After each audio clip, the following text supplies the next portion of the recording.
Now, the rest of the story. Eugene Wesley was a small boy, outbound on a big adventure. He could feel the ship rocking beneath him. He could smell the salty air and taste the wind-swept spray. He could see the gulls soaring majestically overhead, and there were the sounds, more than just the wash of the waves on the hull, strange noises.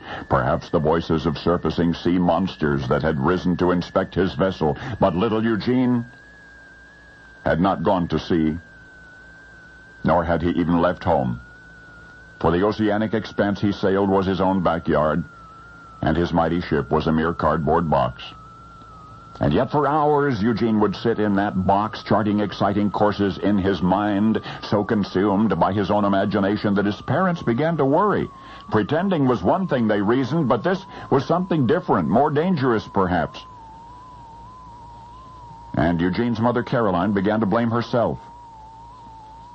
You see, Eugene was not yet school age when it was discovered that he was seriously ill with asthma, and to make the long bedridden months pass more easily for the child, his mother had read stories to him aloud, and when Mother could no longer satisfy Eugene's insatiable appetite for stories, she taught him how to read, and so it was that at a remarkably early age, little Eugene submerged himself in literature, mainly adventure, the cowboy sagas of Zane Grey, Jonathan Swift's tale of a giant among the Lilliputians. And Mother Caroline was the first to sense trouble. She told her husband that Eugene was not only preoccupied with his beloved books, he was becoming obsessed with the stories themselves, to such an extent that he seemed utterly lost among the characters of which he read.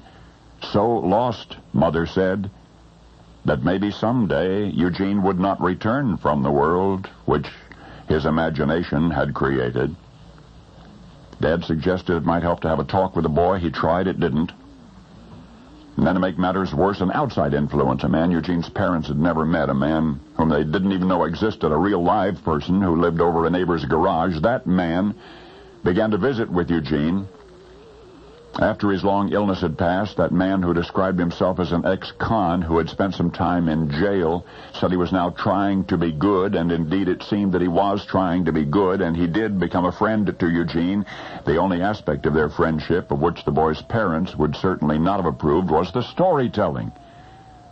This man, whose name has long since been forgot, this man filled Eugene's head with even more tales of adventure, even more incredible than those of which he had read. Adventures now in science fiction. Yet, despite the depths of his imagination, Eugene somehow always managed to return to the real world. And one day he returned to us with a legend that has captivated television viewers for more than a quarter century.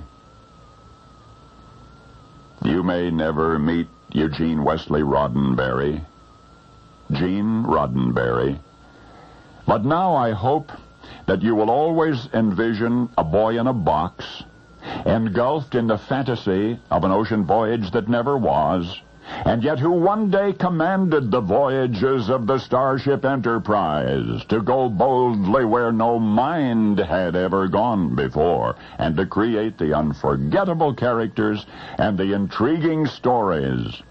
For Gene was the author of the modern mythology which you know as Star Trek. And now you know the rest of the story.